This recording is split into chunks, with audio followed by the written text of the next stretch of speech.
Now with our lead story, a conversation with Dr. Ben Carson, author of the big bestseller One Nation.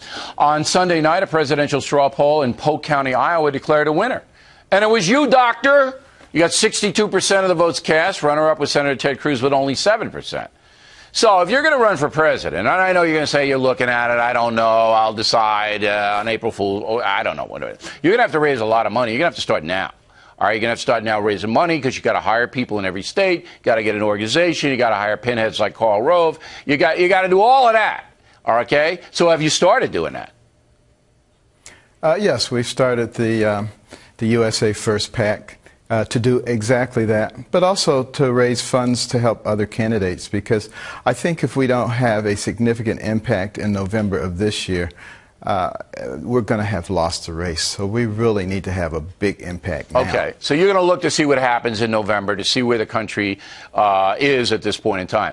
One of the things that you're going to have to overcome is the inexperience in government, which, you know, President Obama went in fairly inexperienced, even though he was a senator, okay, and you saw what happened. We're seeing what happened right now. He's got a management problem, which is crushing the country.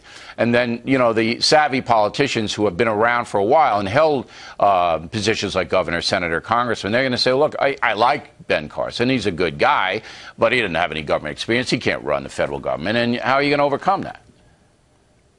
Well, I can tell you in terms of political experience, spending almost 4 decades in an academic institution, you get plenty of that.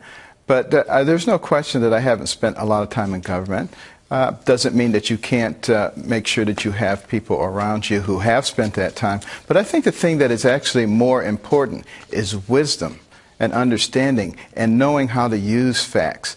You know, when I conducted some very complex operations, including things that hadn't been done before, it required pulling people together, some of whom knew a lot of things that I didn't know about different areas, but being able to coordinate those things and make them amalgamate, merge them into something that's successful. That's what we're going to need to do. Okay, and we've already proven.